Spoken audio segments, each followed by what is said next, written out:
समात अटक जेल में करने के खिलाफ दरख्वास्त पर समात। हमारी दरख्वास्त पर 2 एतराज़ात आयद किए गए। वकील चेयरमैन पीटीआई की जानिब से कहा गया एतराज़ हमने एक दरख्वास्त में एक से ज़्यादा इस्तदा की हैं। वकील की जानिब से कहा गया है इससे क्या फ़र्क पड़ता है। चीफ जस्टिस आमिर फारूक की जानिब से रिमार्क्स में एतराज़ात दूर कर देता हूँ, आप मेरिट पर दलाइल दें। चीफ जस्टिस आमिर फारूक की जानिब से ये कहा गया है। आपको अपडेट कर रहे हैं साइफर केस की समात अटक जेल में करने के खिलाफ दरख्वास्त पर समात हुई है। तफसीलात जान लेते हैं एहतिशाम अली अब्बासी से। एहतिशाम, आगाह कीजिए। जी, ऑफिशियल सीक्रेट एक्ट खुसूसी अदालत साइफर केस चेयरमैन पीटीआई की गिरफ्तारी व रिमांड से मुताल्लिक रिकॉर्ड असूल की दरख्वास्त दायर कर दी गई है।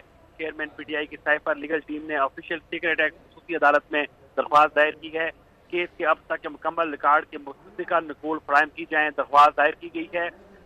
Cipher legal team member Khalid Yusuf Chaudhary advocate ने दरख्वास्त दायर की है।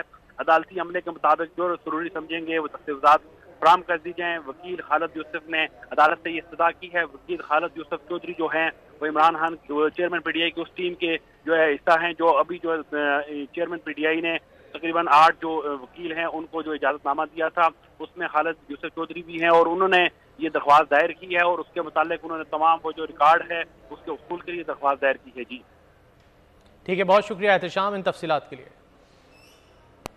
आगे बढ़ते हैं। ईमान मजारी की मुकदमात की तफसीलात फराहमी